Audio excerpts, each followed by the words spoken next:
La femme nue, un film de 1932 de Jean-Paul Paulin, d'après la pièce de théâtre d'Henri Bataille, avec dans la distribution Florel, Alice Field, Raymond Rouleau, Constant Rémy. Le sujet. À Montparnasse, un jeune peintre prometteur, Raymond Rouleau, a une liaison avec l'une de ses modèles, Florel. Il la peint nue et la toile a un grand succès qui lui apporte une riche clientèle.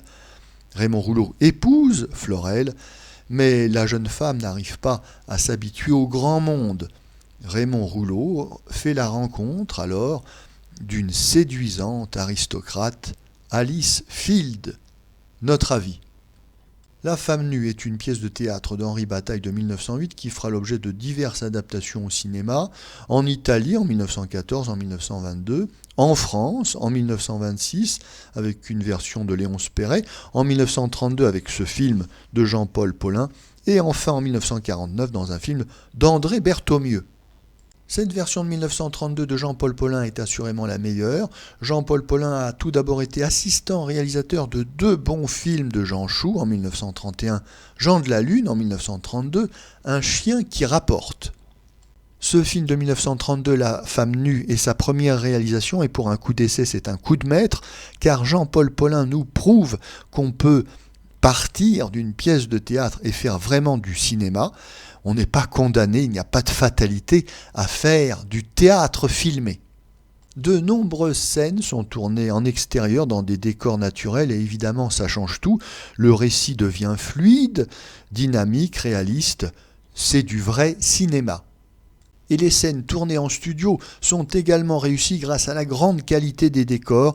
Il y a une intelligence dans les décors qui se montrent parfois simplement discrets et sobres pour créer une atmosphère cinématographique, mais qui peuvent également être exubérants, comme dans la scène de la reconstitution du bal des Quat'z où nous avons des décors totalement baroques et flamboyants, qui sont une réussite esthétique. Et cette réussite technique est au service d'une bonne histoire, puisqu'on nous raconte ici la vie des artistes peintres et des modèles de Montparnasse. Alors on sait qu'après la Première Guerre mondiale, les peintres vont quitter peu à peu Montmartre, devenu trop cher et puis trop bourgeois, pour aller dans un quartier perdu de Paris, Montparnasse. La femme nue ne nous raconte pas l'histoire de la célèbre muse de Montparnasse, Kiki, mais dans cette histoire de modèle interprétée par l'actrice Florel, il y a un peu de ça, il y a un petit peu aussi de l'ambiance bohème de Montparnasse. On peut d'ailleurs dire que le film repose entièrement sur les frêles épaules de Florel, artiste complète, puisque ici elle pousse la chansonnette, on sait que Florel vient du music-hall, elle est très spontanée, très naturelle et très authentique, c'est une vraie actrice de cinéma, ce qui n'est pas le cas d'ailleurs de son partenaire Raymond Rouleau, théâtreux un peu prétentieux, au jeu inexpressif et lisse, de même que l'autre tête d'affiche, Alice Field, actrice assez insignifiante.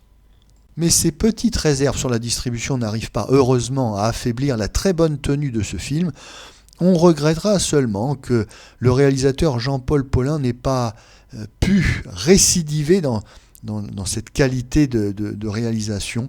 En effet, le reste de sa production est très nettement inférieur à son premier film, cet excellent La femme nue, réalisé en 1932.